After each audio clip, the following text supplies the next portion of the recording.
Goose Woman Cat. The photograph was in black and white, but mostly it was in shades of grey, as far as I could see. Apart from the goose, the only other bits of white were the tablecloth, which the goose was standing on, and the cat in the bottom right of the frame. It was a white cat, lying on the floor, its tail curled around something dark and perpendicular. A chair leg, the photographer said. The cat's tail is wrapped around a chair leg. It's the leg of the chair that Carrie, the owner of the goose, is sitting on, and the goose is standing on the table next to where she's sitting. There was Carrie. She was sitting on the chair, beneath which the cat was lying, its tail wrapped around the chair leg. Carrie's right hand lay on the white tablecloth, close to the place where the goose was standing, feet planted, legs straight, with its bold, chunky body and white feathers, and its beak open slightly, as if about to honk. Was this a portrait of Carrie, or a portrait of the goose? Or was it a portrait of the cat, or a portrait of the cat's tail as it flicked about the chair leg? When this image was taken, the photographer said, it was one of a series made as he and Carrie moved through the rooms of Carrie's house, she walking with the goose in her arms like a countess moving through her mansion with a lapdog. She has this connection with the goose, the photographer said. But Carrie wasn't a countess, and she didn't live in a mansion. Carrie lived in a former Chinese laundry. Where was the laundry? In Havana, in Cuba. Carrie's ancestors were Chinese, from Canton, and they'd set up this laundry over 100 years ago. And now that Carrie's children were gone, she lived alone in this large house in downtown Havana, just by the market, just next to the hustle and bustle, just outside of it. And in this room, the room where the photograph had been taken, there was this quietness, the photographer said. Snap your fingers, crisp as anything.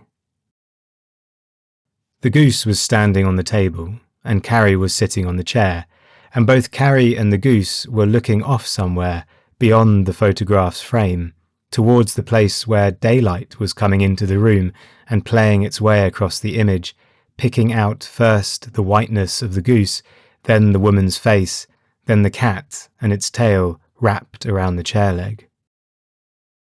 There was a kind of courtyard out there, the photographer said, and in Havana these existed in between rooms to keep the air cool.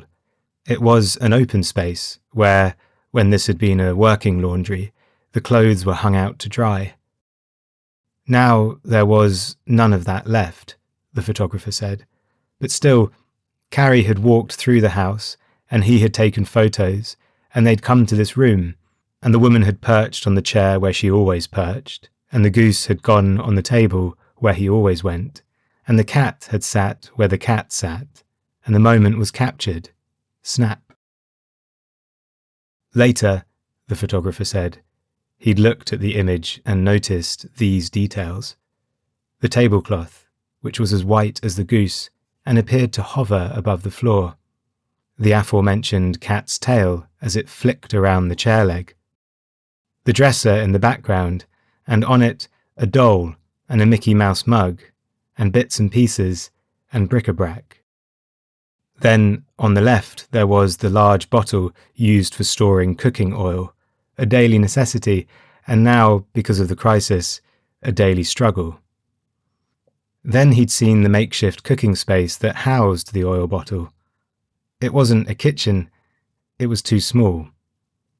And on the wall nearby were some plates, decorative, he said, and on the right there was an empty egg tray, a big tray for 16 or 20 eggs. Whenever Carrie went somewhere that eggs might be sold, she'd get as many as she could. That was what you did in Havana these days. Everyone did it, the photographer said. When was this photograph taken? black and white and grey. It could be any time, the photographer said, although the crisis was happening now. The cupboard was bare. The people were gone. There was nothing left. But this had all happened before too, so was it then or was it now?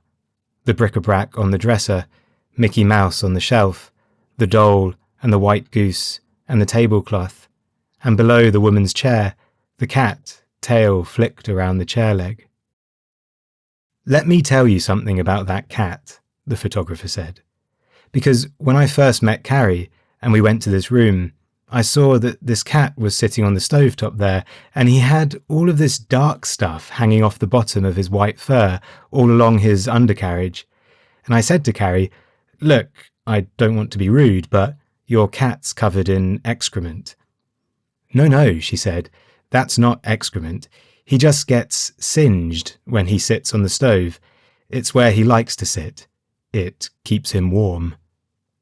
And it was like she lived in some kind of fairy tale, this woman, her goose, and the cat who singed himself on the stove. And listen to this, the photographer said, playing a sound clip he'd recorded in the room where the photograph was taken. A gramophone, he said, music playing all the time I was there. And this photo here, he showed me his phone. This is one I took of Carrie. That's her. She's holding a rose. Why? Because when I came back from London to visit her, I'd said, 'What would you like me to bring you?' And she said, 'Bring me a rose.'"